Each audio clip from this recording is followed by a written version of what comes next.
always have a lot of distance that you can go in front of you and beside you and have ideas where you can go to be safe when driving. The same principle holds true when we're in crowded places. Make sure you're keeping, an eye on where's the place I can go in front of me and where can I go on either side of me if I need to. This is the Best of the Week on Relevant Radio. Now, the police chief in Kansas City says that the Super Bowl mass shooting on Wednesday started as a dispute between several people that ended in gunfire. Kansas City Police Chief Stacey held a press conference yesterday on Thursday to update the press on the ongoing investigation, announcing that prosecutors were still working on bringing charges for killing one woman and injuring 22 others.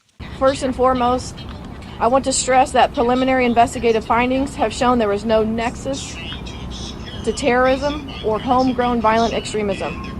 This appeared to be a dispute between several people that ended in gunfire. The 22 victims' age ranged between 8 years old and 47 years old. At least half of our victims are under the age of 16. It's absolutely so shocking to go from a family event celebrating the Kansas City Chiefs winning the Super Bowl to listening to gunshots being fired and having to literally run for your life. Tens of thousands of families were on hand for a massive crowd. And how are they and our country really coping after witnessing another tragic event like that?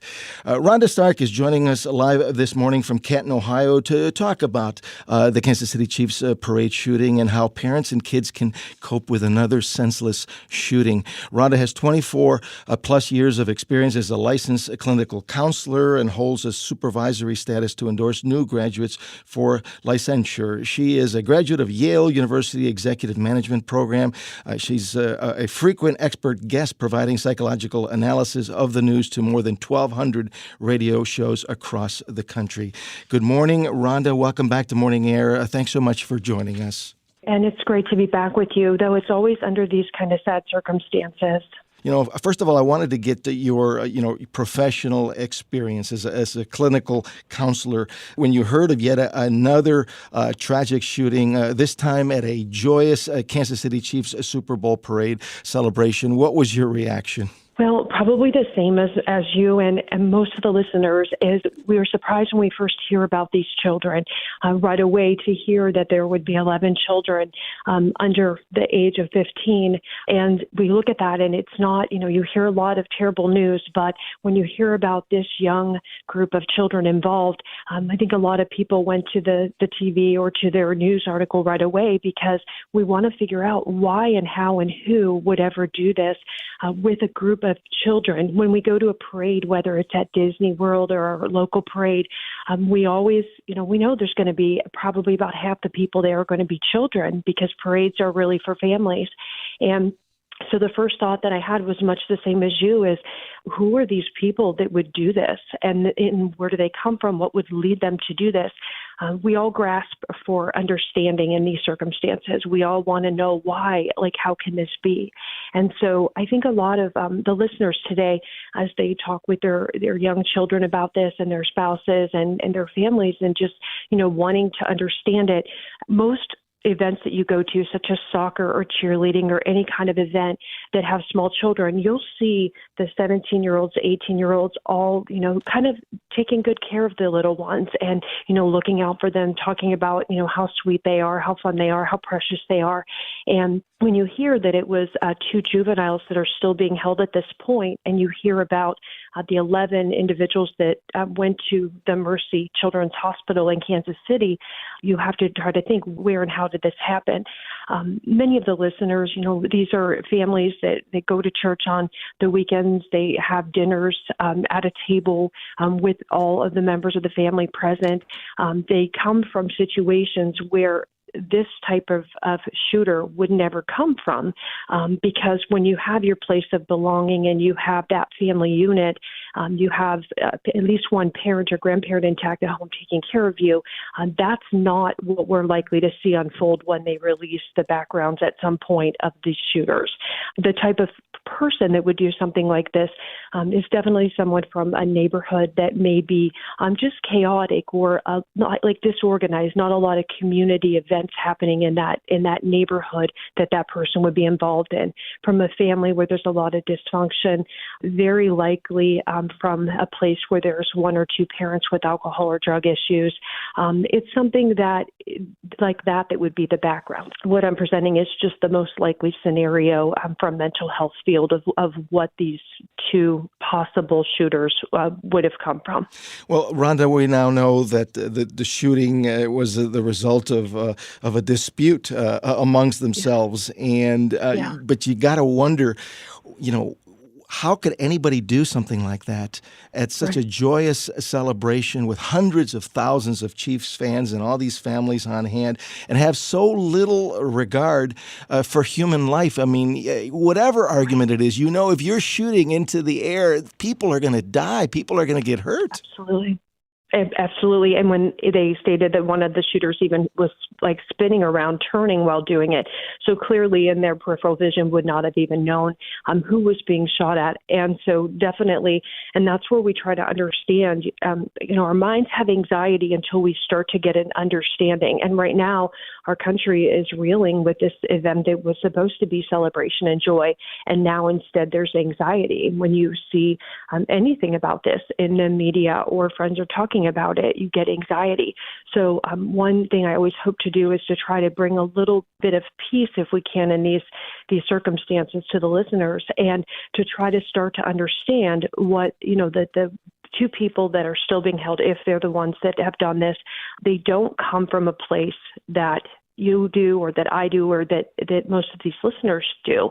And so it's a circumstance of a person that doesn't have that same compassion and love for families and children and those natural instincts that God gives us. It's likely people that don't have those.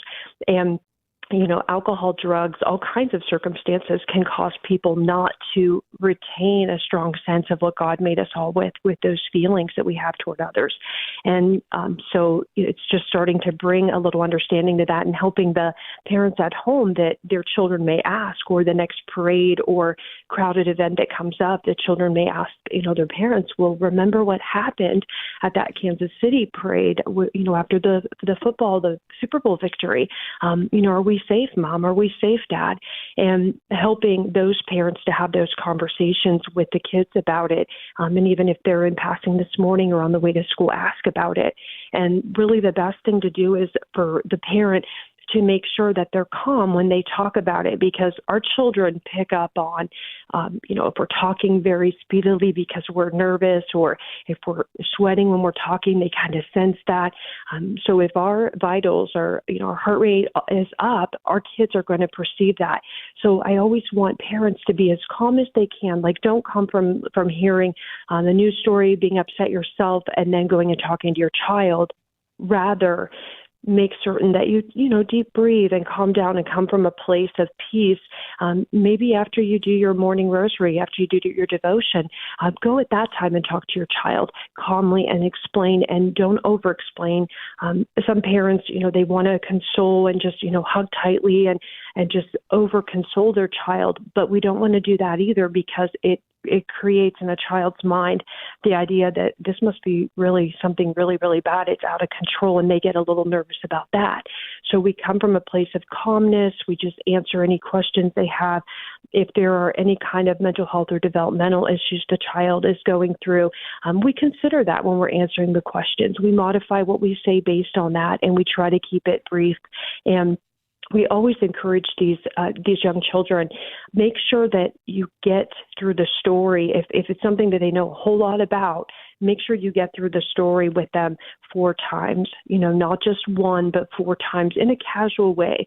So especially for those in Kansas City area that are listeners, of course, you would have a friend or a family member or someone from your church that was at the event. If you have some relationship or connection, make sure that you get to talk to a family or friend and talk through this at least 4 times, because you need your heart to be able to, feel those feelings feelings that you have, and you want to talk about what happened before, during, and after to someone close to you so that you can get through it in the most healthy way you can individually.